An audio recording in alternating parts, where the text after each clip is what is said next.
ఒక శాడిస్ట్ మాట్లాడుతున్నాడా అనే అనుమానం కలుగుతూ ఉంది. నిన్నటి ఆయన మాటల్లో 3 లక్షణాలు చాలా స్పష్టంగా కనిపించాయి. 1 పచ్చి అబద్ధాలు, 2 బూతులు, 3 శాడిజం. ఈ 3 చాలా స్పష్టంగా కనబడ్డాయి. సరే, ఆయన బూతులతో మేము పోటీ పడలేము, ఆయనలాగా బూతులు మాట్లాడి మా క్యారెక్టర్ని మేము పొడగొట్టదలుచుకోలేదు.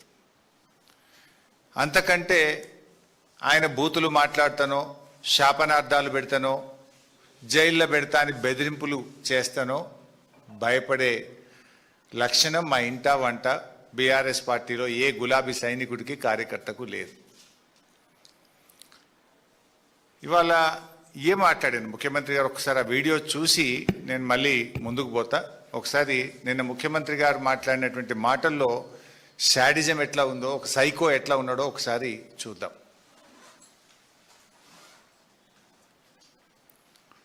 దాంట్లో దిగమను, దూకమను, రాయి కట్టుకొని దూకమను, శని పోతుంది. ఎందుకంటే ఇట్లాంటి పాపాలు చేసి ఇంకా చేటలు ఎక్కువైనాయి.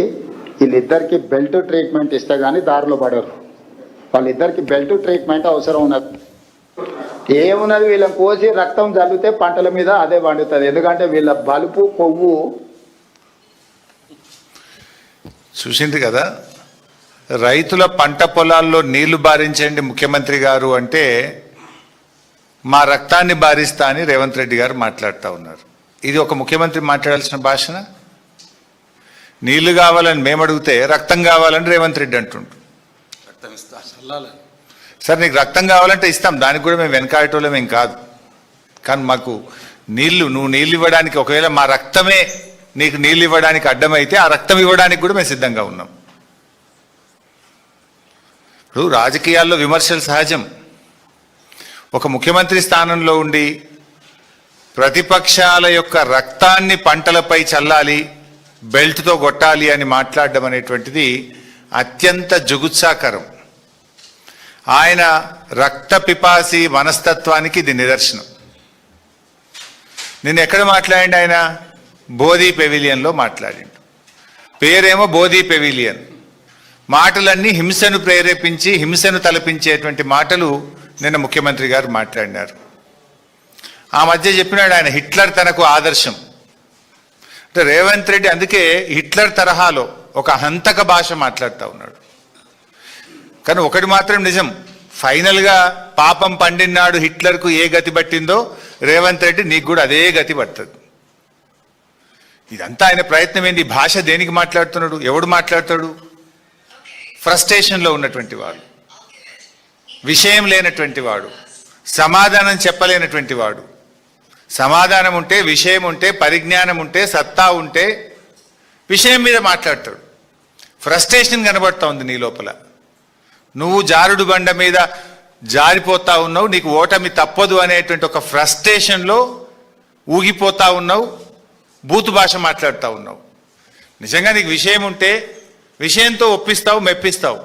విషయం లేదు కనుకనే బూతులను అందుకుంటున్నావు అనేది ఇవాళ రాష్ట్ర ప్రజలందరూ కూడా అర్థం చేసుకుంటా ఉన్నారు. ముఖ్యంగా ఇప్పుడు మీరు ఆ భాష చూసినారు, ఇంకా చాలా ఉన్నాయి. అసలు పిల్లలు చూస్తే, టీవీలు చూస్తే పిల్లలు ఖరాబ్ అయిపోతారు. ఈ భాష చూసిన తర్వాత, ఆయన నిన్న మాట్లాడినటువంటి మాటలు విన్న తర్వాత, షాబాద్లో 3 పసిపిల్లల్ని 3 పెద్దవాళ్లను 6గురిని గొంతు కోసి కిరాతకంగా హత్య చేసినటువంటి ఆ రాజ్ కుమార్కు ఈ రేవంత్ రెడ్డికి మధ్య నాకు పెద్ద తేడా కనబడతలేదు.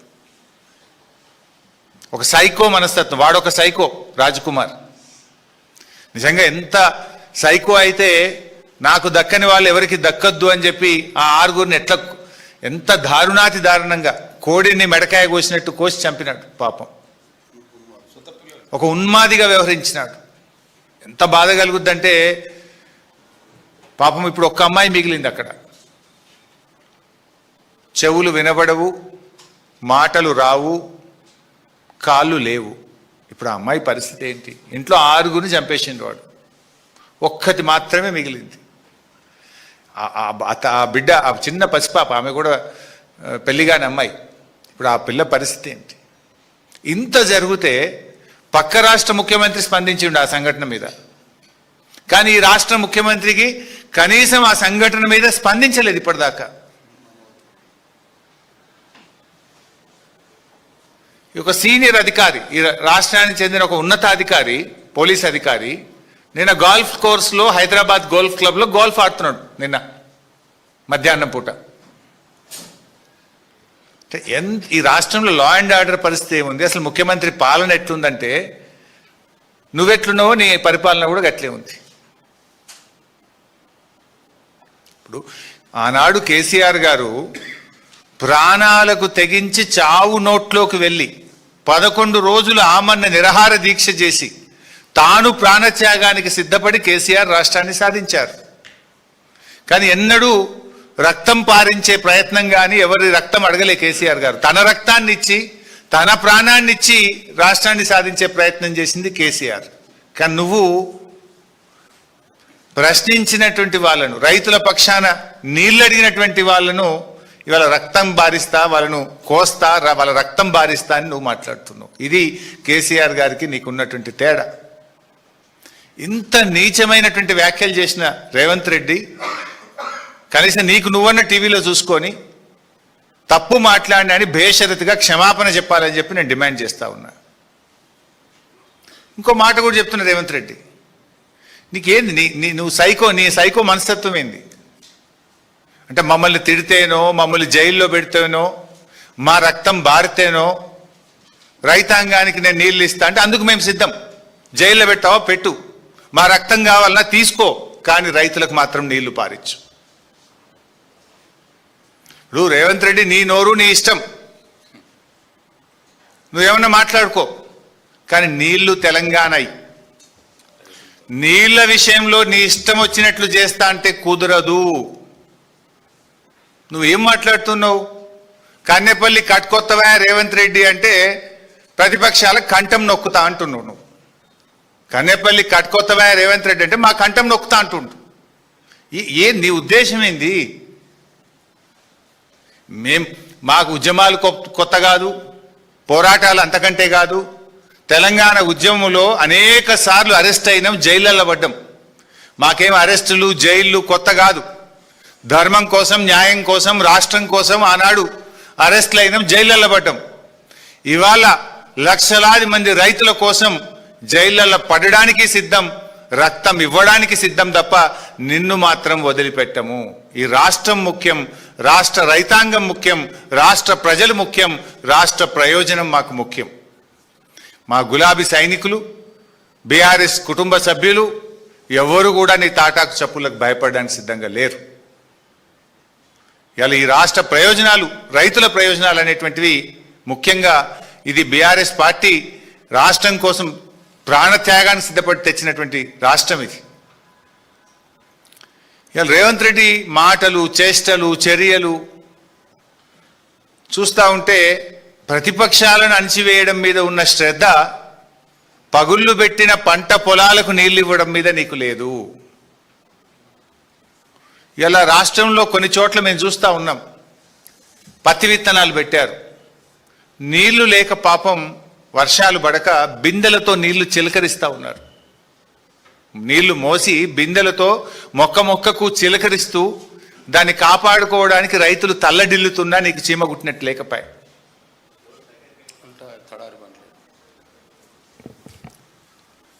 ఇవాళ తెలంగాణ రైతుల ప్రయోజనాలు కాపాడడానికి, వాస్తవాలు చెప్పడానికి నేను ఈరోజు మళ్ళీ మాట్లాడుతూ ఉన్నాను. నిన్న ముఖ్యమంత్రి గారు పచ్చి అబద్ధాలు మాట్లాడిండు. లాస్ట్ టైం కూడా నేను ఆయన అబద్ధాలు ఎట్లా మాట్లాడిండో ఒక్కటొక్కటిగా స్క్రీన్ మీద పెట్టి చూపించాను. నిన్న మళ్ళీ అవే పచ్చి అబద్ధాలు మాట్లాడిండు. నంబర్ 1, మేడిగడ్డ మీద తప్పుడు ప్రచారం. మొన్న ఏమన్నాడు మీరే చూసిండ్రు, అరే నల్లల నీళ్లుంటే కదా, నల్ల తిప్పితే కదా బిందెల నీళ్లు పట్టుకుంటాం, చెంబుల నీళ్లు పట్టుకుంటాం. రాష్ట్రంలో ఎలినినో వచ్చింది, కరువు వచ్చింది, వాననే పడతలేవు, నీళ్ళే లేవు, యాడికెళ్ళెత్తాలన్నాయా అని మాట్లాడింది మొన్న. మేము ప్రెస్ మీట్ పెట్టి లైవ్లో చూపించిన, ఇక చూడు బై నిన్న 1,20,000 పోయినాయి, ఇప్పుడు ఈ నిమిషానికి 88,000 పోతున్నాయని నేను మొన్న మీకు మీడియా సమావేశంలో లైవ్ టెలికాస్ట్లో పెట్టి చూపించిన. కేటీఆర్ గారు అక్కడికి వెళ్ళి స్పష్టంగా అక్కడ నిలబడి గలగల బారుతున్న గోదావరి జలాలను కేటీఆర్ గారు మీడియా సమక్షంలో కన్నేపల్లి పంప్ హౌస్ దగ్గర ఆ రోజు చూపించడం జరిగింది. దాంతో నాలుక గరుచుకొని నిన్న మళ్ళీ కొత్త రాగం అందుకున్నాడు. నిన్నేమంటాడు, లే నీళ్ళు ఉన్నాయి కానీ ఎన్డీఎస్ఏ చెప్పేదాకా ఎత్తము అని కొత్త కథ పెడతాడు. ఇంకో మాట ఏమంటాడు ముఖ్యమంత్రి గారు అంటే, నిన్న మీరు చూసింటారు,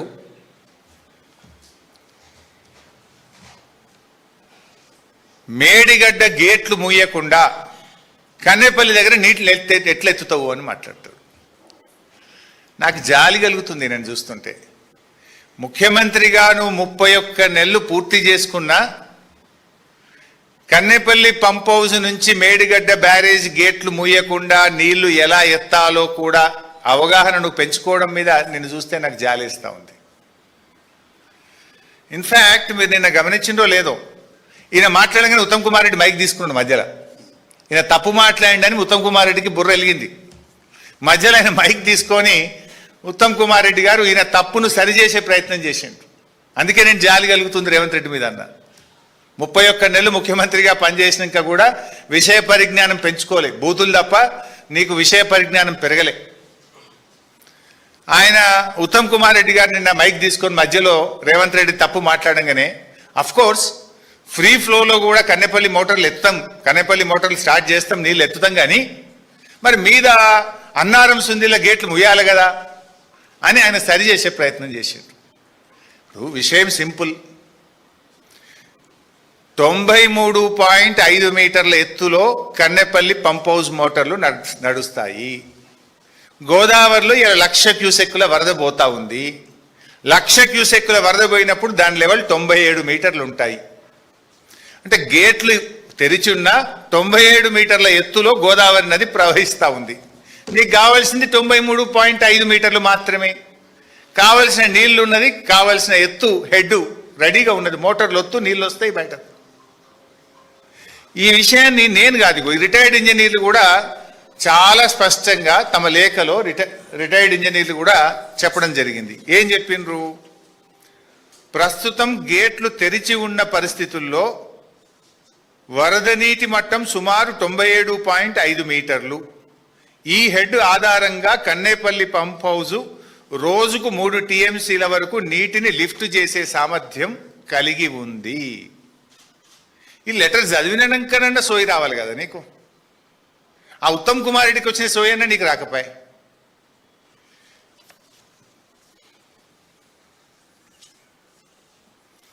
number 2,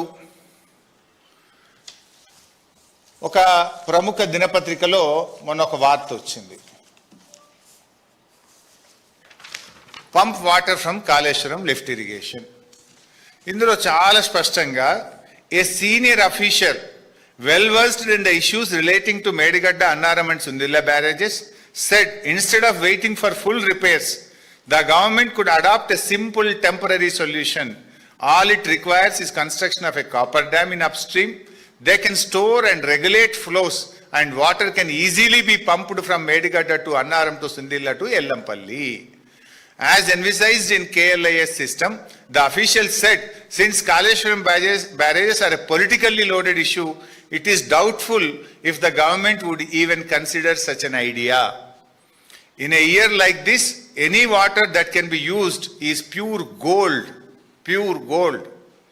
The best part of the solution is the copper dam. ఇట్లా చాలా విషయాలు చెప్పినాడు. అంటే ఈ కరువు పరిస్థితుల్లో ఎలినినో సంవత్సరంలో చుక్క చుక్క నీళ్లు కూడా బంగారం కంటే విలువైనటువంటిది, నీళ్లు ఎత్తడానికి అవకాశం ఉంది అని ఒక ఉన్నత అధికారి స్పష్టంగా చెప్పారు అని ఒక ప్రముఖ దినపత్రిక రాసింది. ఓకే, రిటైర్డ్ ఇంజనీర్లు నీళ్లు ఎత్తవచ్చని స్పష్టంగా రాసినారు. నేను మొన్న కూడా చెప్పిన మీకు, తెలంగాణ నీటిపారుదల శాఖ రాష్ట్ర ప్రభుత్వానికి కూడా నీళ్లు ఎత్తొచ్చు అని అఫీషియల్గా లేఖ రాసింది. ఆ లేఖను బయట పెట్టండి. రిటైర్డ్ ఇంజనీర్లు చెప్పిండ్రు, ప్రస్తుత ఇంజనీర్లు, తెలంగాణ నీటిపారుదల శాఖ ఇంజనీర్లు కూడా మనము చిన్న కాపర్ డ్యామ్ కట్టుకొని 8.5 కోట్ల రూపాయల ఖర్చుతో నీళ్లు ఎల్లంపల్లికి తీసుకువెళ్ళొచ్చు అని తెలంగాణ నీటిపారుదల శాఖ కూడా రాష్ట్ర ప్రభుత్వానికి లేఖ రాసింది. ఆ లేఖ బయట పెట్టండి అని చెప్పి నేను అడుగుతా ఉన్నాను. అంటే రిటైర్డ్ ఇంజనీర్లు మాట్లాడితే వాళ్ళ మీద గరుస్తావు, ప్రస్తుత ఇంజనీర్లు మాట్లాడితే ఏసీబీ దాడులు చేస్తావు, ప్రతిపక్షాలు మాట్లాడితే మిమ్మల్ని కోసి రక్తం బారిస్తా అంటావు. ఇదా ఒక ముఖ్యమంత్రి మాట్లాడాల్సిన భాష?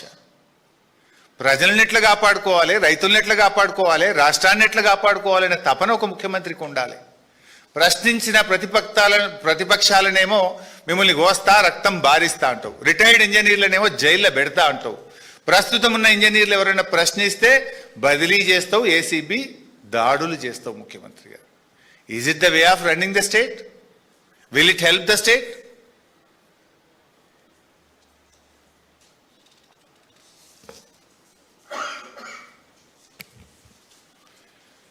ఇవాళ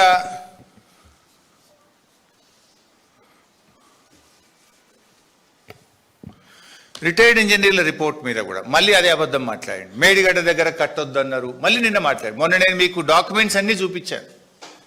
రిటైర్డ్ ఇంజనీర్లు చాలా స్పష్టంగా రాష్ట్ర ప్రభుత్వము మా రిపోర్టును కన్సిడర్ చేసింది. ఇది రిటైర్డ్ ఇంజనీర్లు ఇచ్చిన ఫస్ట్ రిపోర్ట్. ఇందులో మేడిగడ్డ ఫీజబుల్, కట్టొచ్చు అని చెప్పారు. This is the second report. Second రిపోర్ట్లో ఎంత స్పష్టంగా అంటే, ఇన్ అవర్ రిపోర్ట్ డేటెడ్ ఇది 7/4/2015 on barrages on Godavari and Pranahita reverse we have recommended the construction of barrage on main Godavari river near Medigadda and lifting 160 TMC of water directly to Midmane reservoir is not possible due to prohibitive cost and time consumption, and also has to pass through coal belt areas.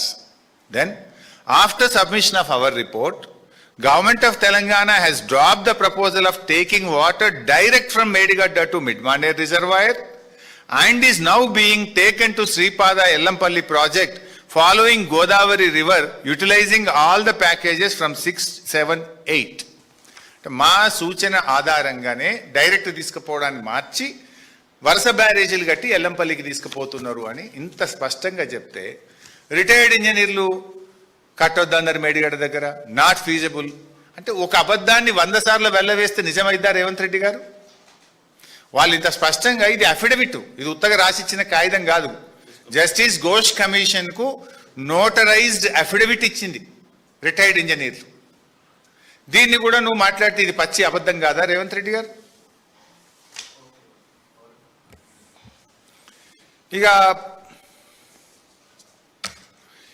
వాళ్ళు పాపం ఉన్న విషయం బయట పెడితే జైల్లో పెడతా, మిమ్మల్ని లోపలేస్తా అంటే నీకేం ప్రాబ్లం అవుతుంది? ఇవాళ రిటైర్డ్ ఇంజనీర్లు చెప్పినట్టు మోటార్లు ఆన్ చేసిన, తెలంగాణ ఇరిగేషన్ ఇంజనీర్లు డిపార్ట్మెంట్ పనిచేస్తున్న ఇంజనీర్లు చెప్పినట్టు మోటార్లు ఆన్ చేసిన, ఇంతకాలం కాంగ్రెస్ పార్టీ చేసినటువంటి దుష్ప్రచారం అంతా ఉత్తదే అని తేలిపోతామని, ప్రజల ముందు మేము ఇంతకాలం చల్లిన బురద, చేసిన దుష్ప్రచారము తెలిసిపోతుంది అనేటువంటి దాంతో ఈగోలకు పోయి, జిద్దుకు పోయి మీరు ఇలా నీళ్ళు ఇవ్వకుండా అడ్డుపడతా ఉన్నారు. ఇది ఒక విషయం. ఇంకో మాట మాట్లాడింది, మీరు చూసి ఉంటారు, మా జీవన్ రెడ్డి సార్కి కూడా తెలుసు, వారు కూడా అప్పుడు ఉన్నారు. ఎల్లంపల్లి ప్రాజెక్ట్ కట్టి 20 ఏళ్ళు అయిందట. జర చూపిస్తావు ఒకసారి. 20 ఏళ్ళ కింద కాంగ్రెస్ పార్టీ ఎల్లంపల్లి కట్టిందట. పంప్ హౌస్ పనిచేయాలంటే కూడా ఈ పార్వతి పంప్ హౌస్ పనిచేసి ఇక్కడ శ్రీపాద ఎల్లంపల్లికి పోయాలి. శ్రీపాద ఎల్లంపల్లి నుంచి ఇంకా మీకు తెలుసు మొత్తం నీళ్ళు ఎట్లా పోవాలి. ఎందుకంటే 20 ఏళ్ళ నుంచి శ్రీపాద ఎల్లంపల్లి పని చేస్తూనే ఉంది. హైదరాబాద్కి తాగనిక నీళ్ళు శ్రీపాద ఎల్లంపల్లి నుంచే తెచ్చుకున్నాం. 20 ఏళ్ళ నుంచి ఎల్లంపల్లి పనిచేస్తూనే ఉందట. నువ్వు ముఖ్యమంత్రి కనుక, నువ్వు ఆ కుర్చీలో కూర్చున్నావు కనుక నువ్వేం మాట్లాడినా చెల్తుందా? అంటే ప్రజలు అంత అమాయకులు అనుకుంటున్నావా? నువ్వు అబద్ధాలు మాట్లాడితేగా నువ్వు ఏం చెప్తా, ముఖ్యమంత్రి చెప్పిండు కదా ఇది కరెక్టే అని అనుకుంటారు ప్రజలు అని నువ్వు భావిస్తున్నావా? ప్రజలు నీకంటే, నాకంటే, మనందరికంటే తెలివైనటువంటి వాళ్ళు.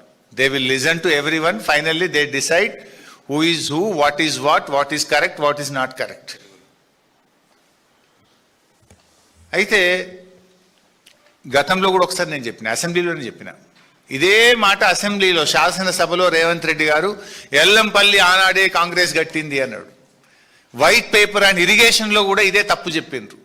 ఆ వైట్ పేపర్ అండ్ ఇరిగేషన్ సందర్భంలో కానీ ఇంకొక సందర్భంలో అసెంబ్లీలో చర్చ జరిగితే నేను సవాల్ విసిరిన అసెంబ్లీలో, ఇది తప్పు, ఇది శుద్ధ అబద్ధము, ఐఎమ్ రెడీ ఫర్ డిస్కషన్ అంటే తోక ముడిచిండ్రు, నోరు మూసిండ్రు ఆ రోజు అసెంబ్లీలో. వాస్తవానికి ఏంది, 2004లో ఎల్లంపల్లి, ఆ రోజు నేను మినిస్టర్ను, నేను శంకుస్థాపన మీద నా పేరు కూడా ఈ రోజు కూడా ఉంటుంది. 2004లో ఎల్లంపల్లి ప్రాజెక్టుకు 3,177 కోట్లతో శంకుస్థాపన జరిగింది. 2014 బీఆర్ఎస్ ప్రభుత్వం వచ్చే నాటికి 3,347 కోట్ల రూపాయలు ఖర్చు పెట్టి ఓన్లీ కొన్ని నీళ్లు టెంపరీ బేసిస్లో నిలిపారు. Very few water. కారణం ఏంటి అంటే ఆడ R&R పూర్తి కాలే, ల్యాండ్ ఎక్విజేషన్ పూర్తి చేయలే. తెలంగాణ వచ్చిన తర్వాత నీటిపారుదల శాఖ మంత్రిగా మేము వచ్చే నాటికి 18,700 ఎకరాలే భూసేకరణ జరిగింది ఎల్లంపల్లిలో. మేము వచ్చిన తర్వాత 27,387 ఎకరాలకు భూసేకరణ పూర్తి చేసినాం. ఆల్మోస్ట్ 10,000 ఎకరాల భూసేకరణ బీఆర్ఎస్ ప్రభుత్వం చేసింది. అదేవిధంగా R&R అంటే ఎవరి అయితే ఊర్లు మునిగిపోతున్నాయో ఇండ్లు కట్టాలో కాంగ్రెస్ ప్రభుత్వం ఉన్న నాటికి 1,448 ఇండ్లు మాత్రమే కట్టింది, 1,448. మేము 13,296 ఇండ్లు పూర్తి చేసి R&R వాళ్ళందరినీ కూడా షిఫ్ట్ చేసినాం. 13,296 ఇండ్లు కట్టినాం. 10,000 ఎకరాల భూసేకరణ చేసినాం. రాయపట్నం బ్రిడ్జ్, కరీంనగర్ ఆదిలాబాద్ మధ్య అత్యంత కీలకంగా ఉన్న రాయపట్నం బ్రిడ్జిను యుద్ధ ప్రాతిపదికన పూర్తి చేసినాం. ఇవన్నీ చేయడానికి బీఆర్ఎస్ ప్రభుత్వం 2,052 కోట్ల రూపాయలు ఎల్లంపల్లి ప్రాజెక్టు మీద ఖర్చు చేసింది. 2,052 కోట్లు బీఆర్ఎస్ ప్రభుత్వం ఖర్చు చేసి ఎల్లంపల్లిలో 20 టీఎంసీలు నింపి హైదరాబాద్కు నీళ్లు తెచ్చినాం. ది గ్రేట్ రేవంత్ రెడ్డి ఏమంటాడు, కాంగ్రెస్ గట్టింది, 20 ఏళ్ల నుంచి నీళ్ళు హైదరాబాద్కు వస్తున్నాయి. నోరా అమ్మోరా, నిన్ను ఎట్లా నమ్మాలి అసలు? ఒక్కటన్నా నిజం మాట్లాడతావని ఎవడు నమ్ముతాడా నిన్ను? 2016 తర్వాతనే బ్యారేజ్ పూర్తి స్థాయిలో బీఆర్ఎస్ ప్రభుత్వం వినియోగంలోకి తీసుకురావడం జరిగింది. ఇవాళ నిజంగా ఇష్యూ ఏంటంటే ఎల్లంపల్లి ఎంత ఇంపార్టెంట్ అంటే it's not just irrigation water. Yellampalli మీద ఎన్టీపీసీ ఆధారపడ్డది, ఎల్లంపల్లి మీద సింగరేణి థర్మల్ పవర్ స్టేషన్ ఆధారపడ్డది, ఎల్లంపల్లి మీద హైదరాబాద్ మంచినీళ్ళు ఆధారపడ్డాయి, ఎల్లంపల్లి మీద రామగుండం మున్సిపాలిటీతో పాటు ఆ పరిసర ప్రాంతాలు మంచిర్యాల, అటు మంచిర్యాల జిల్లా, ఇటు రామగుండం పెద్దపల్లి జిల్లా డ్రింకింగ్ వాటర్ దాని మీద ఆధారపడ్డది. అండ్ అట్లా ఎల్లంపల్లి మీద అనేక జిల్లాలకు కూడా నీళ్లు వెళ్తాయి. ఇవాళ ఎల్లంపల్లిలో ఉన్న వాటరు హార్డ్లీ 7-8 టీఎంసీ ఉంది. డెడ్ స్టోరేజ్ 3 పోతే 4-5 ఉంటాయి. ఈ 4-5 టీఎంసీలతో ఏం చేస్తావు? రేపు కరువు వస్తే, ఎలినినో వచ్చింది, రేపు కరువు వస్తుంది అని అంటున్నారు. ఎన్టీపీసీ విద్యుత్ ఉత్పత్తి చేయడానికి 1 సంవత్సరానికి 5 టీఎంసీలు కావాలి. సింగరేణి థర్మల్ పవర్ ప్లాంట్లో విద్యుత్ ఉత్పత్తి ఆగొద్దు అంటే సంవత్సరానికి 5 టీఎంసీలు కావాలి. హైదరాబాద్ మంచినీళ్లకు ఎల్లంపల్లి నుంచి 10 టీఎంసీలు కావాలి. లోకల్ డ్రింకింగ్ వాటర్కు 2 నుంచి 3 టీఎంసీలు కావాలి. ఇప్పుడు అటు ఉన్నాయి డెడ్ స్టోరేజ్ తీసేస్తే 4-5 కూడా లేవు. నువ్వు పందాలకు పోయి పంటింపులకు పోతే రేపు కరెంటు ఉత్పత్తి కూడా ఆగిపోయి రాష్ట్రం అంధాకారమయ్యే ప్రమాదం ఉంది మిస్టర్ రేవంత్ రెడ్డి. చీకటిమయమయ్యే ప్రమాదం ఉంది. హైదరాబాద్ నగరం త్రాగునీరు లేక ఇబ్బందులు పడే పరిస్థితి కనబడతా ఉంది. How do you address this issue? పాప నిన్న ఒక జర్నలిస్ట్ అదే అడిగిండు, మరి కరువు వస్తుంది కదా, ఎలినినో వస్తుంది, ఎట్లా నువ్వు అడ్రస్ చేస్తావు అంటే, సమస్యను ఎట్లా తీరుస్తావు అంటే, వాళ్ళని కోసి రక్తం జిమ్ముతే పంటలు పండుతాయి అని రేవంత్ రెడ్డి మాట్లాడతాడు. ఒక జర్నలిస్టు ఈ కరువు పరిస్థితుల్లో ఈ కరువును నువ్వు ఎట్లా ఎదుర్కొంటావు, వాట్ ఈజ్ యువర్ స్ట్రాటజీ అని ఒక జర్నలిస్ట్ అడిగితే వాళ్ళని కోసి రక్తం జిమ్ముతా అంటాడు. ఇదా ఒక ముఖ్యమంత్రి మాట్లాడేది? సమస్యను అర్థం చేసుకుంటలేవు నువ్వు. రేపు ఎన్టీపీసీకి 5 టీఎంసీలు కావాలి, సింగరేణి పవర్ ప్లాంట్కి 5 టీఎంసీలు కావాలి, హైదరాబాద్ మంచినీళ్ళకి 10 టీఎంసీలు కావాలి, రామగుండం మంచిర్యాల ఆయా జిల్లాలకు త్రాగునీటికి 3 టీఎంసీలు కావాలి. అక్కడ ఉన్నాయా? 4-5 లేవు. ఇప్పుడు మనం నీళ్లు ఎత్తి తెచ్చుకొని సమస్యను పరిష్కారం చేసుకునే దిశగా ఆలోచిస్తావా? రాజకీయాలకు పోయి పందాలకు పట్టింపులకు పోయి సమస్యను జటిలం చేసి రాష్ట్రాన్ని అంధకారం చేస్తావా? హిట్లర్కు నీకున్న తేడా ఏంది? హిట్లర్ అదే కదా చేసింది, పిచ్చి పనులు. ఇక ఇంకొక ఇంపార్టెంట్ ఇష్యూ నిన్న ఆయన మాట్లాడతాడు. అసలు బీఆర్ఎస్ వచ్చిన తర్వాత ఒక్క ప్రాజెక్టు కట్టలే, 1 ఎకరాన్ని నీళ్ళు ఇయ్యలే. కాంగ్రెస్ చేసిన కృషి వల్లనే ధాన్యం ఉత్పత్తులు దేశంలో నంబర్ 1 అయినమాట. మొత్తం కాంగ్రెసే కట్టిందట. కాంగ్రెస్ కృషి వల్లనే దేశంలో తెలంగాణ నంబర్ 1 అయింది. ఒక్క ప్రాజెక్ట్ కూడా బీఆర్ఎస్ కట్టలేదట, ఒక ఎకరానికి నీళ్ళు ఇవ్వలేదట. నేను రేవంత్ రెడ్డి మాట్లాడతాడు. బీఆర్ఎస్ 10 ఏళ్లలో 48,74,000 ఎకరాలకు నీళ్ళు ఇచ్చింది. 48,74,000 ఎకర్స్. అంతకుముందు కాంగ్రెస్ 10 ఏళ్ళ అధికారంలో ఉంది రాష్ట్రంలో. 10 ఏళ్ల కాంగ్రెస్లో వాళ్ళు ఇచ్చింది 6,64,000 ఎకరాలు. 10 ఏళ్ల కాంగ్రెస్ పాలనలో 6,64,000 ఎకరాలు. 9.5 ఏళ్ల బీఆర్ఎస్ కాలంలో 48,74,000 ఎకరాలకు మేము నీళ్ళు ఇచ్చినాం. రేవంత్ రెడ్డి కావాలంటే ప్రాజెక్ట్ వైజ్ కూడా పంపిస్తా. కొత్త ఆయకట్టు 17,24,000 ఎకరాలు. మిషన్ కాకతీయ కానీ స్టెబిలైజేషన్ ఆఫ్ ప్రాజెక్ట్స్ కింద 31 లక్ష ఎకరాలు కలిపితే 48,74,000 ఎకర్స్కు బీఆర్ఎస్ ఇచ్చింది. ఇంత పచ్చి అబద్ధం నువ్వు మాట్లాడొచ్చునా? అరే నీ జిల్లా, నీ మహబూబ్ నగర్ జిల్లాలోనే 10 లక్షల ఎకరాలకు నీళ్లు బారిచ్చినాం. కల్వకుర్తి, నెట్టంపాడు, భీమా, కోయిల్ సాగర్ 4 ప్రాజెక్టులు తెలుగుదేశం కాంగ్రెస్ 30 ఏండ్లు మీరు ఆ ప్రాజెక్టులు కడితే 30 ఏండ్లలో మీరు ఇచ్చింది 46,000 ఎకరాలు. మేము ప్రాజెక్ట్ సైట్ల దగ్గర నిద్రపోయి రాత్రింబవళ్ళు కష్టపడి 6.5 లక్షల ఎకరాలకు నీ మహబూబ్ నగర్ జిల్లాలో ఆ 4 ప్రాజెక్టుల కిందనే 6.5 లక్షల ఎకరాలకు ఇచ్చినాం రేవంత్ రెడ్డి. అడుగుపోయి కల్వకుర్తికి నీళ్ళు ఎవరు తెచ్చిండ్రో, ఎవరు బారిచ్చిండ్రు అడుగు. మా లక్ష్మారెడ్డి అని ఉన్నాడు ఇక్కడ. జడ్చెర్లకు కానీ నాగర్ కర్నూలు కానీ నీళ్లు బారిచ్చింది ఎవరు? ఒక్క ఎకరానికి నీళ్ళు ఇవ్వలేదు. మొత్తం కాంగ్రెస్ హయాంలో చేసిన ప్రాజెక్టులతోనే ఇంత పంట పండింది అని నిన్న రేవంత్ రెడ్డి గారు మాట్లాడుతూ ఉన్నారు. నేను స్ట్రైట్ క్వశ్చన్ మీ ద్వారా ఈ ప్రభుత్వాన్ని రేవంత్ రెడ్డి గారిని అడుగుతా ఉన్నా. 2014-15 బీఆర్ఎస్ వచ్చిన మొదటి సంవత్సరం ఈ రాష్ట్రంలో పండిన వరి ధాన్యం ఎంత? 68 లక్షల మెట్రిక్ టన్నులు. మొదటి సంవత్సరం 68 లక్షల మెట్రిక్ టన్నులు పండింది. కానీ బీఆర్ఎస్ ప్రభుత్వము కేసీఆర్ గారి కృషి వల్ల చెరువులు బాగు చేయడము, పెండింగ్ ప్రాజెక్టులు పూర్తి చేయడము, తుమ్మిళ్ళ లిఫ్ట్ కట్టడము, భక్తరామ్ దాస్ లిఫ్ట్ కట్టడము, ఇట్లా అనేక దేవాదుల ప్రాజెక్టును పెద్ద ఎత్తున పనులు పూర్తి చేయడము, దీనివల్ల 2023-24 నాటికి 2,60,00,000 టన్నుల వరి ధాన్యం పండింది. 2014-15లో మరి అంతా కాంగ్రెసే చేసి ఉంటే 64 లక్షలేమో ఆ రోజు పంట పండింది. 64 లక్షల మెట్రిక్ టన్నులు. మేము దిగిపోయే నాటికి 2,60,00,000 మెట్రిక్ టన్నులు పంట పండింది. మరి ఎట్లా పండింది? ప్రాజెక్టులు కట్టినాం కనుక, చెరువులు బాగు చేసినాం కనుక, లిఫ్ట్ ఇరిగేషన్లు పూర్తి చేసినాం కనుక, నీళ్లు ఇచ్చినాం కనుక, రైతు బంధు ఇచ్చినాం కనుక, మనము 24 గంటల నాణ్యమైన కరెంట్ ఇచ్చినాం కనుక, సకాలంలో ఎరువులు ఇచ్చినాం కనుక, పండిన పంటను మద్దతు ధర కొన్నాం కనుక, రైతుకు అనేక రకాల మేలు చేసినాం కనుక మరి 68 లక్షల నుంచి 2,60,00,000 మెట్రిక్ టన్నులకు ధాన్యం ఉత్పత్తి పెరిగింది. ఈయన గారు అంటాడు అంత మేమే చేసినాం, వీళ్ళు ఏం చేయలేదంటాడు. అది నోరమ్మోరా? ఇంకా ఇంకా ఇంకా మంచిగా అర్థం చేసుకోవడానికి 2014-15లో రాష్ట్రం ఏర్పడ్డ మొదటి సంవత్సరము రాష్ట్రంలో సాగు విస్తీర్ణం, వరి సాగు విస్తీర్ణం 34,97,000 ఎకరాలు. 2023-24 నాటికి రాష్ట్రంలో వరి సాగు విస్తీర్ణం మేము దిగిపోయే నాటికి 1,18,00,000 ఎకరాలకు పెరిగింది. మరి ఎట్లా పెరిగింది? 34 లక్షల నుంచి 1,18,00,000కి ఎట్లా పెరిగింది? చెప్పు సమాధానము. అంటే మేము ప్రాజెక్టులు కట్టడం వల్ల, ఇరిగేషన్ ప్రాజెక్టుల మీద పెద్ద ఎత్తున రాష్ట్ర ప్రభుత్వం కృషి చేయడం వల్ల ఇంత సాగు విస్తీర్ణం పెరిగింది. ఇలా వరి సాగు విస్తీర్ణం పెరిగినా, మరి పంటల ఉత్పత్తి పెరిగినా కూడా 2,60,00,000 మెట్రిక్ టన్నులకు ఉత్పత్తి పెరిగినా దానికి బీఆర్ఎస్ ప్రభుత్వం చేసిన కృషి అనేది వాస్తవం.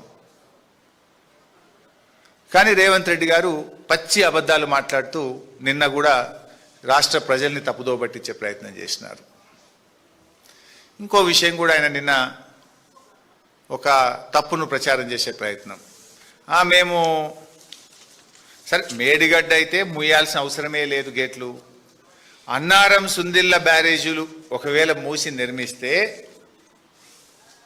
భద్రాచలం కొట్టుకపోద్ది అంటాడు ఈయన. భద్రాచలం కొట్టుకపోతుంది, 48 ఊర్లు మునిగిపోతాయి అంటాడు.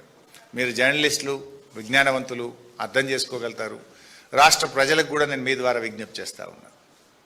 Simple, very simple. 2022లో 28 లక్షల క్యూసెక్కుల వరద వచ్చిన భద్రాచలంకు 48 గ్రామాలకు వచ్చిన 30 లేదు. 28 lakh క్యూసెక్స్. పోయిన సంవత్సరం 15 లక్షల క్యూసెక్కుల వరద వచ్చిన మేడిగడ్డ తట్టుకొని నిలబడ్డది. భద్రాచలం కానీ ఆ 48 గ్రామాలకు ఇబ్బంది జరగలేదు. సరే, అన్నారం, సుందిల్ల ఎన్ని నీళ్ళు నిలుపుతాము? 5 టీఎంసీలు అన్నారంలో, సుందిల్లలో ఒక 5 టీఎంసీలు నింపాలి. నింపితే మనకు మోటార్లకు నీళ్ళు అందుతాయి. ఇది నిన్న రేవంత్ రెడ్డి చెప్పిండు, నేను చెప్పింది కూడా కాదు. అన్నారంలో 5 నింపాలి, గేట్లు ముయ్యకపోతే ఎట్లా నింపుతావు, అవి కిందికి జారుతాయి అన్నాడు. ఇంజనీర్లు, నీ తెలంగాణ నీటిపారుదల శాఖ ఇంజనీర్లు, రిటైర్డ్ ఇంజనీర్లు అందరూ చెప్పే మాట, అన్నారం, సుందిల్ల గ్రౌటింగ్ జరిగింది, అవి పటిష్టంగా ఉన్నాయి, వాటికి ఇబ్బంది లేదు.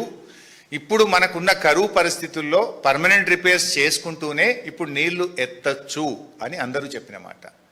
5 టీఎంసీలు అన్నారం, 5 టీఎంసీలు సుందిల్లలో నింపితే 10 టీఎంసీలు. 10 టీఎంసీలు అంటే ఒక టీఎంసీకి 11,000 క్యూసెక్కులు. 10 టీఎంసీలు అంటే ఎంత? 1,11,000 క్యూసెక్కులు. 2 బ్యారేజీల్లో ఒకవేళ ఇబ్బంది వచ్చి 2 ఒకేసారి వస్తే కూడా ఎంత పోతాయి కిందికి? 1,11,000 క్యూసెక్కులు పోతాయి. 15 లక్షల క్యూసెక్కుల వరద పోయినసారి వస్తేనే భద్రాచలంకి ఏం కాలేదు.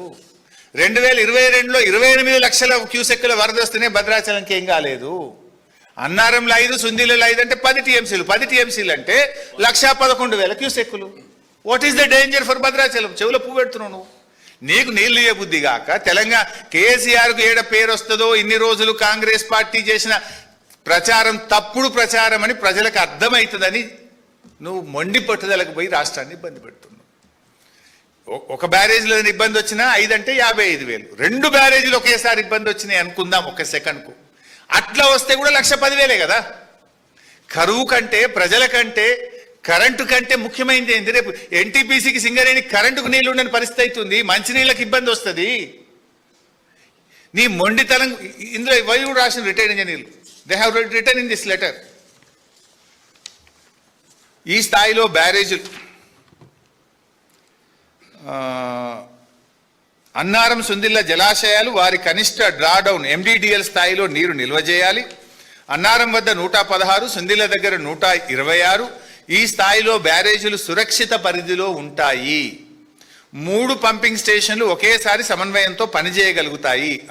అన్నారంలో 5 టీఎంసీలు, సుందిల్లలో 3.78, మొత్తం 8.8 టీఎంసీల వరకు నిల్వ సామర్థ్యం ఉంటుంది. 8.8, నేను ఇంకా 10 చెప్పినా నేను. 8.8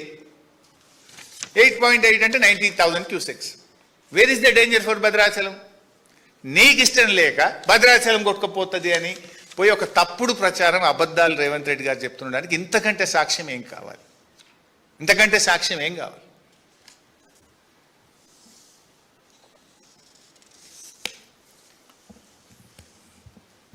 బేసికల్లీ నేను ఇంకో విషయం మాట్లాడాను. మన పట్టిసీమ గురించి కూడా రేవంత్ రెడ్డి గారు మాట్లాడినారు.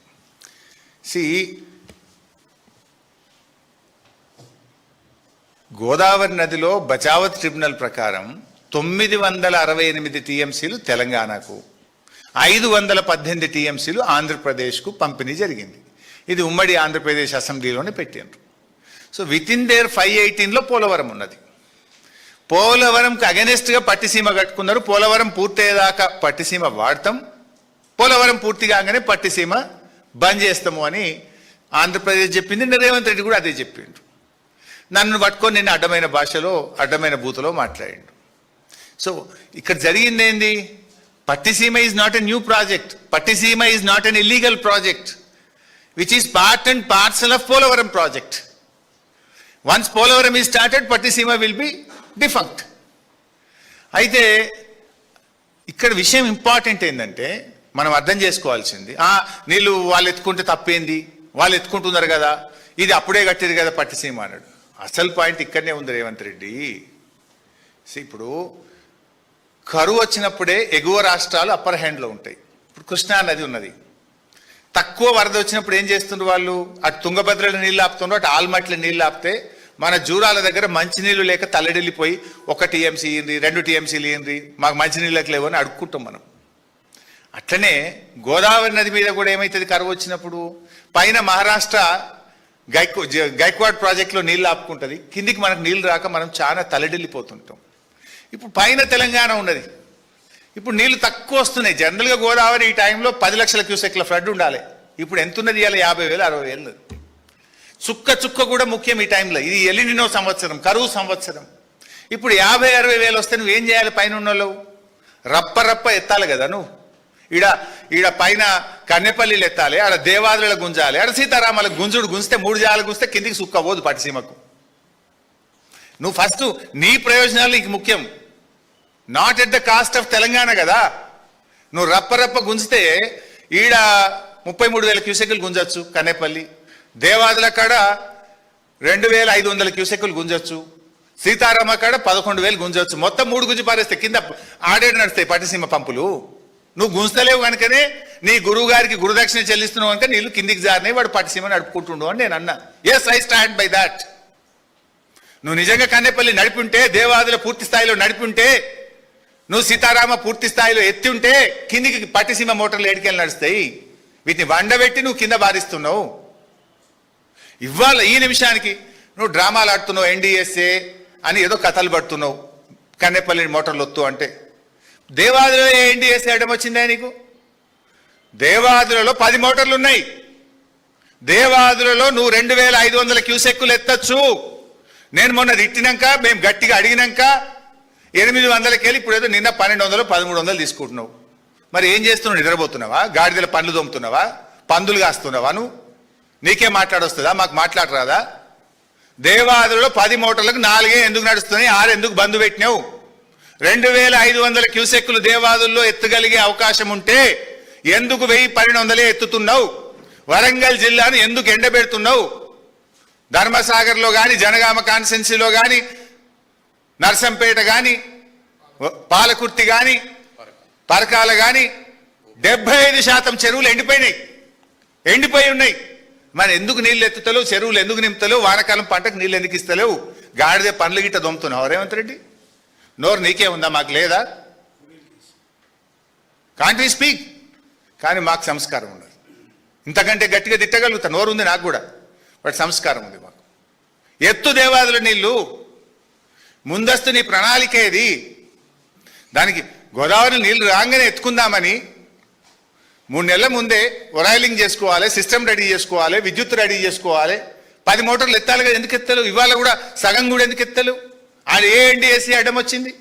ఎవడు అడ్డం వచ్చింది? ఇక్కడ మేము గిట్ట అడ్డం వచ్చినామా? ఎందుకు ఎత్తలేవు నీళ్లు దేవాదుల కాడ? నేను ఎందుకో నోరిప్పలేను.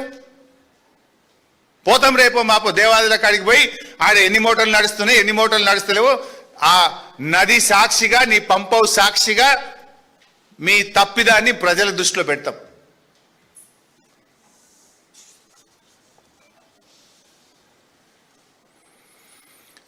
ఇక ఇంకోటి చెప్తాడు, నిన్న 1,00,000 కోట్లు కొట్టుకపోయినాయి, 1,00,000 కోట్లు కొట్టుకపోయినాయి అని మాట్లాడతాడు పదే. అసలు దానికి అయిన ఖర్చు, బీఆర్ఎస్ హయాంలో అయిన ఖర్చు 90, మొత్తం బీఆర్ఎస్ఏ కాదు, బీఆర్ఎస్ రాకముందు కాంగ్రెస్ ప్రభుత్వం పెట్టిన ఖర్చు, బీఆర్ఎస్ ప్రభుత్వం పెట్టింది, 2 కలిపితేనే 93,872 కోట్లు. ఈ 93,872లో 6,000 కోట్లు బీఆర్ఎస్ రాకముందు కాంగ్రెసే ఖర్చు పెట్టింది. అంటే బీఆర్ఎస్ పెట్టింది ఎంత? 87,000. వీళ్ళు 1,00,000 కోట్ల అవినీతి జరిగిందంటారు. ఖర్చు పెట్టింది 87,000 కోట్లు, 1,00,000 కోట్ల అవినీతి జరిగిందని రాహుల్ గాంధీ నుంచి రేవంత్ రెడ్డి దాకా అదే పాడిందే బాట, పాస్వాన్ల బాట లెక్క ఉన్నది. ఖర్చు పెట్టింది 87,000 కోట్లు. అందులో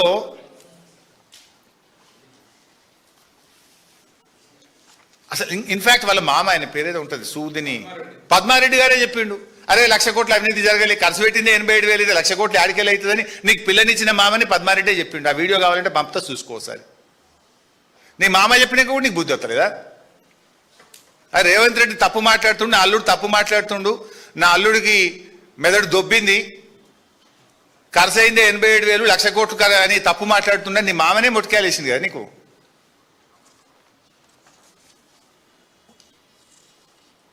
ఇన్ఫ్యాక్ట్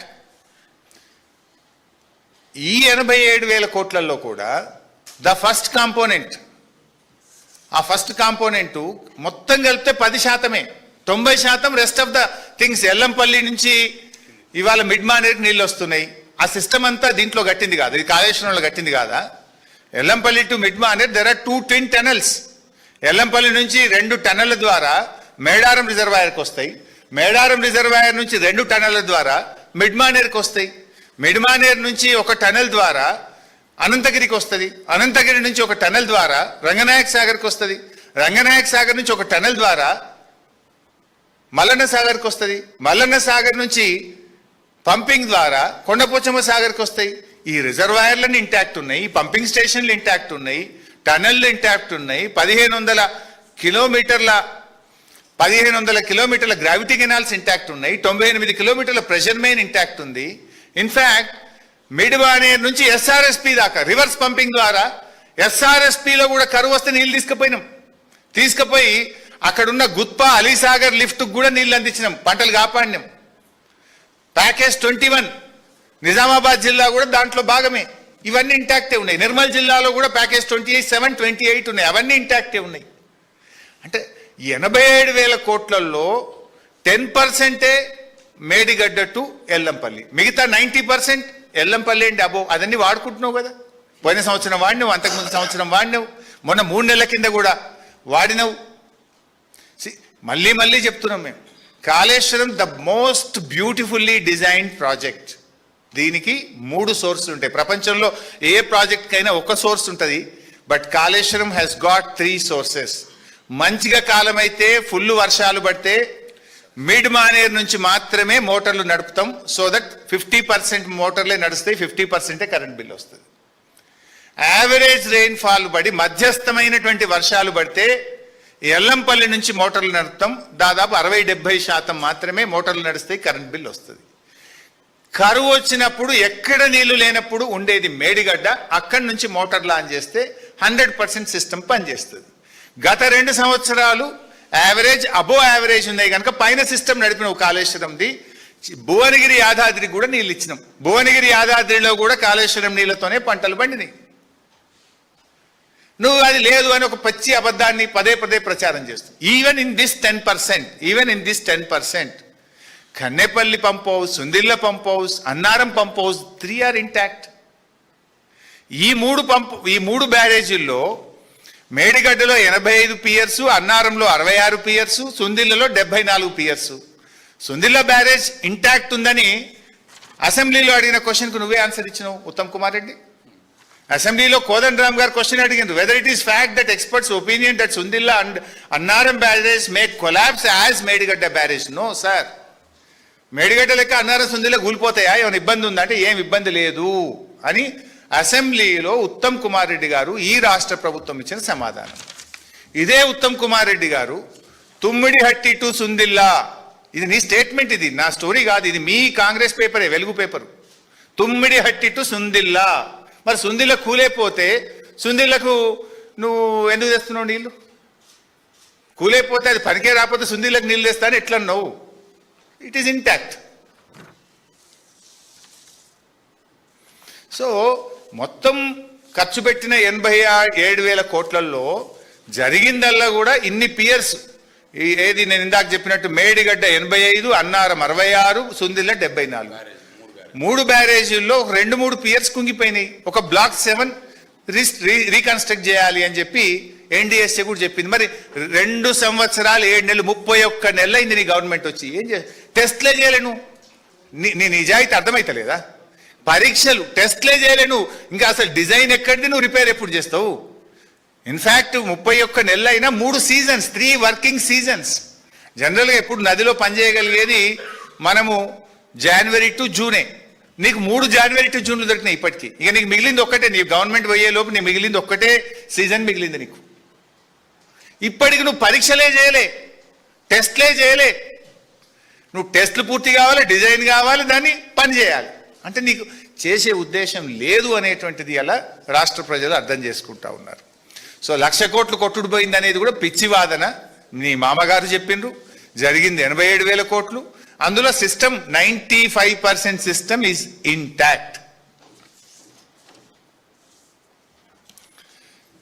తర్వాత ఇంకో విషయం కూడా ఈయన గారు నిన్న ఏమంటాడంటే మేము చాలా ఎక్స్పర్ట్స్ని పెట్టినాం, ఆర్మీకెళ్ళి ఇంజనీర్లను తెచ్చినాం, ఆర్మీ ఇంజనీర్లను తెచ్చినాం, నేషనల్ ఎక్స్పర్ట్స్ని తెచ్చినాం, అసలు పీక్ పడేస్తున్నాం మేము, మా అంత పని ఎవరు చేసిందే లేదు.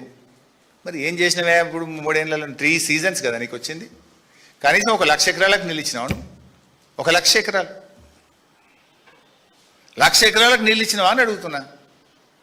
అరే మేము 40 లక్షల ఎకరాలకు ఇచ్చినాం, వేర్ ఈజ్ యువర్ కాంట్రిబ్యూషన్? నువ్వు ఆర్మీ ఇంజనీర్లు వచ్చి ఇంత పీక్ పడగొడితే ఇది ఎస్ఎల్బిసి కుప్పగూలిపోయి 8 శవాలు ఇంకా లోపలనే ఉన్నాయి. నువ్వు ఇంత పీక్ పడగొట్టింది ఏంటంటే ఎస్ఎల్బిసి కుప్పగూలింది, 8 శవాలు బయటకు కూడా తీయాలి, ఇప్పటికి ఏడాదైనా నువ్వు ఇంత వీక్ పడగొట్టే మేము కట్టినటువంటి వట్టెం పంప్ హౌస్ పాలమూరు ప్రాజెక్టులో నీళ్ళలో మునిగిపోయింది. నువ్వు ఇంత వీక్ పడగొడితే సుంకిశాల ప్రాజెక్టు కూలిపోయింది, ఇప్పటి వరకు మరమ్మతు కూడా కాలేదు. నువ్వు ఇంత వీక్ పడగొడితే ఖమ్మంలో పెద్దవాగు ప్రాజెక్టు కొట్టుకపోయింది, ఇప్పటికి నువ్వు తట్టెడు మట్టెత్తలేదు, పెద్దవాగు ప్రాజెక్టు ఇదివరకు రిపేర్ కూడా చేయలేదు. మరి నీ ఆర్మీ ఇంజనీర్లు, నీ మేధావితనము, నువ్వు చేసిన గొప్పతనం ఏంది? పెద్దవాగు కొట్టుకపోతుంది, సుంకిశాల కూలిపోతుంది, ఎస్ఎల్బిసి కుప్పగూలుతుంది, వట్టెం మునిగిపోతుంది, ఇదేనా నువ్వు వడగొట్టింది? అరే మేము 40 లక్షల ఎకరాలకు నీళ్ళు ఇస్తే కనీసం 1,00,000 ఎకరాలకు కూడా నువ్వు నీళ్ళు ఇవ్వలేవు 3 సీజన్లల్లో. నీకు మిగిలింది ఒకటే సీజన్, ఒకటే working season. What is that you have done? ఈ ఎన్డీఎస్ఏ, నేను ఆయన గారు ఎన్డీఎస్ఏ మీద కూడా చాలా మాట్లాడే ప్రయత్నం చేశాను. నేను అంటున్నా, సరే ఈయన ఎన్డీఎస్ఏ 2022లో వచ్చింది, 2021 డిసెంబర్ 31 అంటే అది 2022 అన్నట్టు అని కూడా మాట్లాడినా. ఓకే, 2022 నుంచి ఎన్డీఎస్ఏ వచ్చింది. నేను ఒక క్వశ్చన్ వేస్తే దాన్ని నేను ఆయన ప్రస్తావించాను. ఆ ఎన్డీఎస్ఏ వేరే ప్రాజెక్టులకు ఎందుకు పోతలేదు? ఈ కాంగ్రెస్ బీజేపీలు కుమ్మక్కై అసెంబ్లీ ఎన్నికల ముందు ప్రిలిమినరీ రిపోర్టు, పార్లమెంట్ ఎన్నికల ముందు మధ్యంతర నివేదిక, మా పార్టీ సిల్వర్ జూబ్లీ చేసుకుంటే తుది నివేదిక, రాజకీయంగా ఎట్లా చేస్తున్నారని మేము చెప్పినాం. ఆయన గారు అట్లేం లేదు, ఎన్డీఎస్ఏ చాలా గొప్పది, అసలు ఎన్డీఎస్ఏ ఇది అది అని మాట్లాడి. ఇక్కడ ఒక పాయింట్ చెప్పాల్సింది ఏంటంటే, అసలు ఎన్డీఎస్ఏ ఏర్పడ్డప్పుడు ఉత్తమ్ కుమార్ రెడ్డి ఎంపీగా ఆ స్టాండింగ్ కమిటీలో ఈయన మెంబర్ ఉత్తమ్ కుమార్ రెడ్డి గారు. ఇదే ఉత్తమ్ కుమార్ రెడ్డి గారు ఎన్డీఎస్ఏ అనేటువంటిది రాష్ట్రాల హక్కులు కాలరాయడమే, అసలు ఎన్డీఎస్ఏ ఏర్పాటు చేయడం తప్పిదనము, ఇది రాష్ట్ర హక్కుల్లో చొరబడమే, దిస్ ఇస్ ఆన్ రికార్డ్, వ్రాతపూర్వకంగా ఇచ్చిండు ఉత్తమ్ కుమార్ రెడ్డి. ఎన్డీఎస్ఏ ఏర్పాటునే తీవ్రంగా వ్యతిరేకించిండు ఉత్తమ్ కుమార్ రెడ్డి. ఇప్పుడు ఆయన గారికి ఎన్డీఎస్ఏ బైబిల్ అట, ఖురాన్ అట, భగవద్గీతనట. ఇన్ఫ్యాక్ట్ దిస్ ఎన్డీఎస్ఏ, సరే నువ్వు అన్న కూడా 2022లోనే వచ్చింది. 2022లో మన మేడిగడ్డ మీద రిపోర్ట్ ఇచ్చిన ఎన్డీఎస్ఏ చైర్మన్ చంద్రశేఖర్ అయ్యర్, అతుల్ జైన్, వీళ్ళిద్దరూ పోలవరం ప్రాజెక్టులో పనిచేశారు. వీళ్ళిద్దరూ పోలవరం ప్రాజెక్టులో పనిచేసినప్పుడు పోలవరం కొట్టుకుపోయింది, 7,000 కోట్ల రూపాయల నష్టం జరిగింది.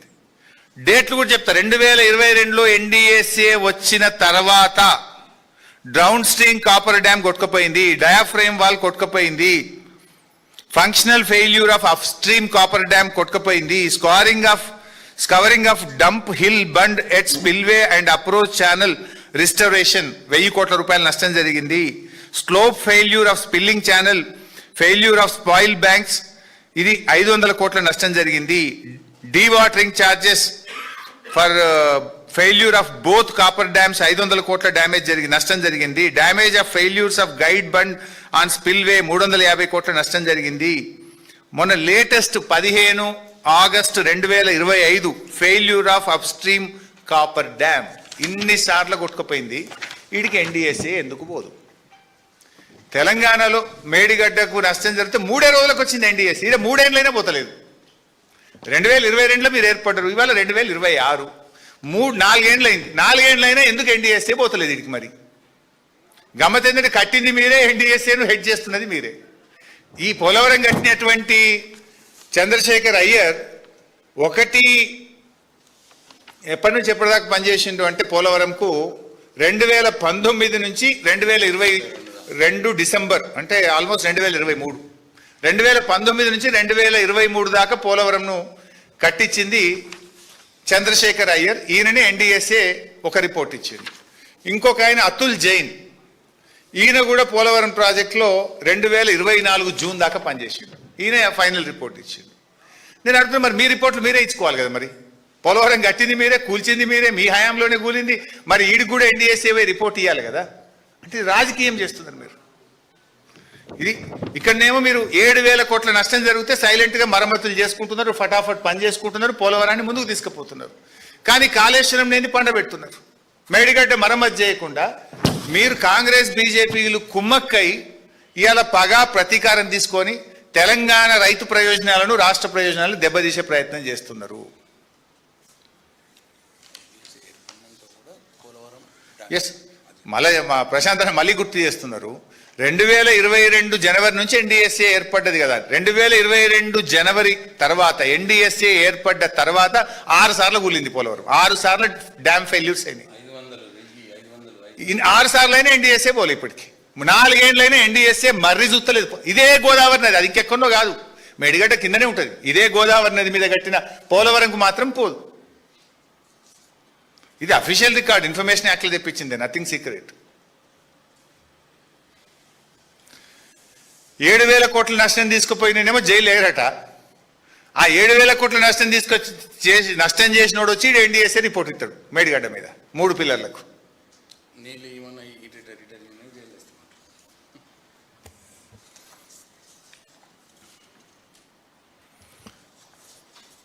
సో ఫైనల్లీ మళ్ళీ మేము చెప్పదలుచుకున్నది ఒకటే. రేవంత్ రెడ్డి గారు, ఇవాళ రాష్ట్రంలో కరువు ఛాయలు కమ్ముకుంటా ఉన్నాయి.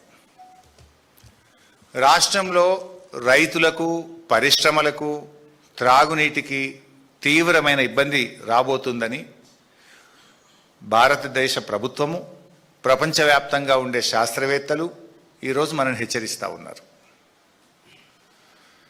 సో నువ్వు దయచేసి బేసిజాలు పక్కన పెట్టు. వేసిన విత్తనాలు మట్టిలోనే మాడిపోతున్నాయి. రైతుల కళ్ళల్లో కన్నీళ్లు తిరుగుతూ ఉన్నాయి. పందాలకు పట్టింపులకు పోయి రైతుల పంటలు ఎండబెట్టకండి. దయచేసి మోటార్లు ఆన్ చేయండి, రైతులను కాపాడండి. కావాలంటే క్రెడిట్ మొత్తం మీరే తీసుకోండి, మాకేం క్రెడిట్ అవసరం లేదు. మాకు రైతులు సంతోషంగా ఉంటే చాలు. ఈ కరువు బారి నుంచి మన థర్మల్ విద్యుత్ కేంద్రాలు నడవాలి, ప్రజలకు త్రాగునీరు అందాలి, రైతుల పంట పొలాలు కాపాడాలి. ఇదే మా తపన, మా తాపత్రయం. మా మీద కక్షతోని గోదావరి నీళ్లను విడిచిపెట్టకండి, ఒడిసి పట్టండి. మీ ఈగోలు పక్కన పెట్టండి, ప్రతి చుక్కను ఒడిసి పట్టండి. రాష్ట్ర ప్రజలను కాపాడండి. లేదంటే మాత్రం రాష్ట్రంలో ఏర్పడేటువంటి కరువు వల్ల జరిగే పరిణామాలు, ఎండిన ప్రతి పంటకు, రాలిన ప్రతి రైతు కన్నీటి చుక్కకు, ఆగిన ప్రతి గుండెకు, ప్రజల కష్టాలకు రేపు తెలంగాణ సమాజం మిమ్మల్ని దోషిగా నిలబెడుతుంది. జాగ్రత్త, ఖబర్దార్. Thank you.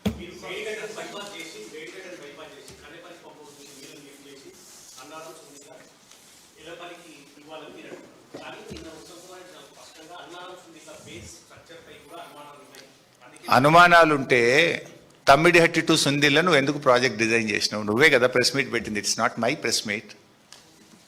ఆ రోజేమో సుందిల్ల పనికి వస్తుంది, ఇవాళ మేము ప్రశ్నిస్తే నీళ్ళు ఎత్తుమంటే పనిచేయదంటవా? నంబర్ 1. నంబర్ 2, నీ రాష్ట్ర ప్రభుత్వ తెలంగాణ ఇంజనీర్లే నీకు లేఖ రాసింది కదా ఎత్తుదామని. నంబర్ 3, రిటైర్డ్ ఇంజనీర్లు కూడా మినిమం డ్రాడౌన్ లెవెల్ మెయింటైన్ చేస్తూ నీళ్ళు ఎత్తండి అని చెప్పినారు కదా. Thank you.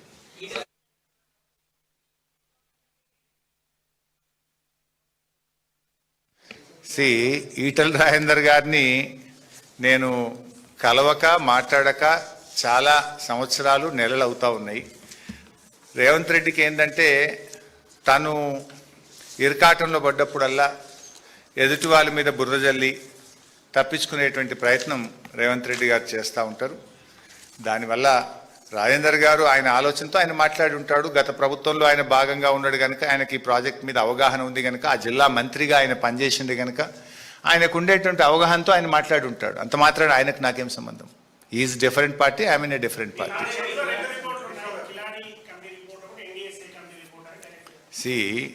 ఇవాళ కొత్తగా కిలాడి కమిటీ రిపోర్ట్ అన్నావు. మొన్నటిదాకా వాళ్ళని నిపుణుల కమిటీ, వాళ్ళు గొప్ప వాళ్ళని 2.5 సంవత్సరాలు నువ్వే అసెంబ్లీలో మాట్లాడినావు, బయట మాట్లాడినావు. వాళ్ళ రిపోర్ట్ నేను బయట పెడితే దాని పేరు మార్చినావు. నిన్నటిదాకా వాళ్ళు గొప్పోళ్ళు, నేను ఇప్పుడు వాళ్ళ రిపోర్ట్ అంతా బయట పెడితే వాళ్ళు నీకు చెడ్డ పేరు పెడుతున్నావు, నువ్వు వాళ్ళని జైల్లో పెడతా అని మాట్లాడుతున్నావు.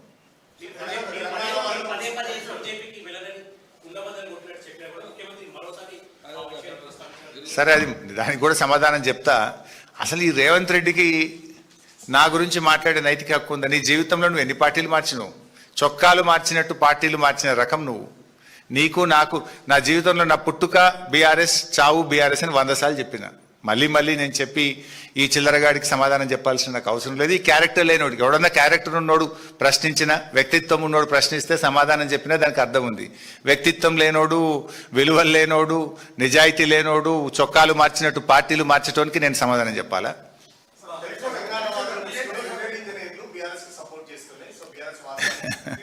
నిన్నటిదాకా అదే రిటైర్డ్ ఇంజనీర్ల రిపోర్ట్ పట్టుకుని అసెంబ్లీలో గొప్పగా మాట్లాడినావు కదా. నిపుణులు నిపుణులు నిపుణులు ఈ నిపుణులే గొప్పగా చెప్పి నువ్వు మేడిగట్ట వద్దని అన్నావు కదా. ఇవాళ ఆ నిపుణులే నీళ్ళు ఎత్తన్నారు. నిన్నటిదాకానేమో ఆ రిపోర్ట్ పట్టుకొని నిపుణులు వాళ్ళు తెలంగాణ అనుభవజ్ఞులు, ఇంజనీర్లు, రిటైర్డ్ ఇంజనీర్లు, నిపుణుల కమిటీ అని మాట్లాడినావు. ఇవాళ నీళ్ళు ఎత్తమైన వరకు ఆ నిపుణులు బీఆర్ఎస్ వాళ్ళు అయిపోతారా నీకు? అంటే నీకు నచ్చితే ఒక మాట, నీకు అనుకూలంగా చెప్తేనేమో వాళ్ళు నిపుణులు, నీకు ఉన్నది ఉన్నట్టు చెప్తేనేమో వాళ్ళు బీఆర్ఎస్ మనుషులు అంటావా నువ్వు?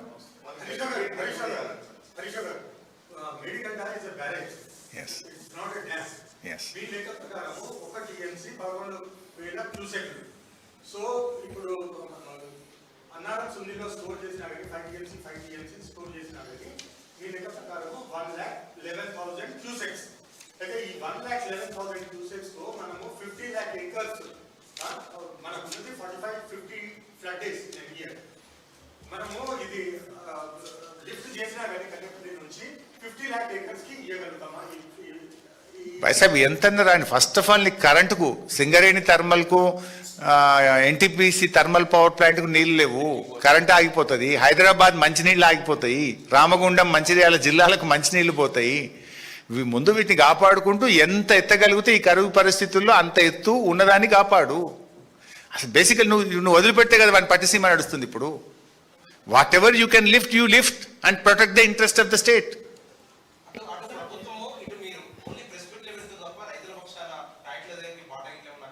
డెఫినెట్గా మొన్న మా కేటీఆర్ గారు పోయింది కదా, అసలు ఇష్యూ బయటకు వచ్చిందే బీఆర్ఎస్ నేతృత్వంలో, కేటీఆర్ గారి నేతృత్వంలో. మా ఎమ్మెల్యేలు, రైతులు, ప్రజలు అక్కడికి పోతుంటే పోలీసు వాళ్ళు అడ్డం పెట్టి ఆపి, రైతులు పోయి చూస్తే వాళ్ళ కళ్ళకు నీళ్లు కనబడితే నీ ప్రభుత్వం బదనాం అవుతుందని రైతుల్ని పోనీయకుండా ఆపే ప్రయత్నం చేసినావు కదా. డెఫినెట్గా మా పోరాటం చివరిదాకా కొనసాగుతూనే ఉంటుంది. రైతుల పక్షాన, ఈ రాష్ట్రం ప్రజల పక్షాన బీఆర్ఎస్ ప్రధాన ప్రతిపక్షంగా మా పోరాట కార్యక్రమాన్ని మరింత ఉధృతం చేస్తాం, ప్రజల్లోకి ఉధృతంగా తీసుకెళ్తాం. సరే, ఈ రేవంత్ రెడ్డి ఇక అది నేను చెప్పమంటే చెప్తే నీ అల్లుడే ఆంధ్రోడు. మరి ఇక నేను చిల్లర అయిపోతుంది. ఆయనకు నాకు ఏం తేడా పడైతే చిల్లరగా నేను ఏం మాట్లాడాలని మాట్లాడతలేను. కానీ ఇక అట్లా మాట్లాడితే నీ కోమటిరెడ్డి వెంకటరెడ్డి చెప్పిండు 50 కోట్ల రూపాయలు ఇచ్చి పీసీసీ పదవి కొనుక్కున్నావు అని చెప్పిండు. 50 లక్షల రూపాయలతో అడ్డంగా పట్టవలు దొరికిన దొంగవు నువ్వు. ఇక నీ కథ చెప్పాలంటే చాలా ఉన్నది. ఇవాళ ఫైనాన్స్ డిపార్ట్మెంట్లో 12% బిల్లులు ఎవరు తీసుకుంటున్నారో ఆ 12%లో రేవంత్ వాటా ఎంత, బట్టి వాటా ఎంత, ఎవరి వాటా ఎంత, దిస్ ఇస్ ఓపెన్ సీక్రెట్. ఇవాళ ఏ బిల్డింగ్కు పర్మిషన్ రావాలన్నా హైదరాబాద్లో స్క్వేర్ ఫీట్కి ఎంతనో ఈ రాష్ట్రంలో ఏ బిల్డర్ని అడిగినా చెప్తాడు. ఇవాళ రెవెన్యూలో ఇవాళ 30% ఏం నడుస్తుందో, ఎట్లా నడుస్తుందో రాష్ట్ర ప్రజలు ఎవరిని అడిగినా చెప్తారు. ప్రధానమంత్రి చెప్పింది ఇవన్నీ నేను చెప్పి విడిచిపెట్టి ఆర్ఆర్ ట్యాక్స్ అని ఎవరు చెప్పారు? దేశ ప్రధానమంత్రే ఈ రాష్ట్రంలో ఆర్ఆర్ ట్యాక్స్ అమలవుతుంది అన్నాడు. నేను అదే అడుగుతున్నా, మరి అమిత్ షా గారు, ప్రధానమంత్రి గారు ఆర్ఆర్ ట్యాక్స్ అమలవుతుందన్న మీరు ఎందుకు ఆ స్కాములు బయట పెట్టలేరు? ఎందుకు వీళ్ళని అరెస్ట్ చేస్తలేరు? ఎందుకు వీళ్ళని బొక్కలు నొక్కుతలేరు అని కూడా నేను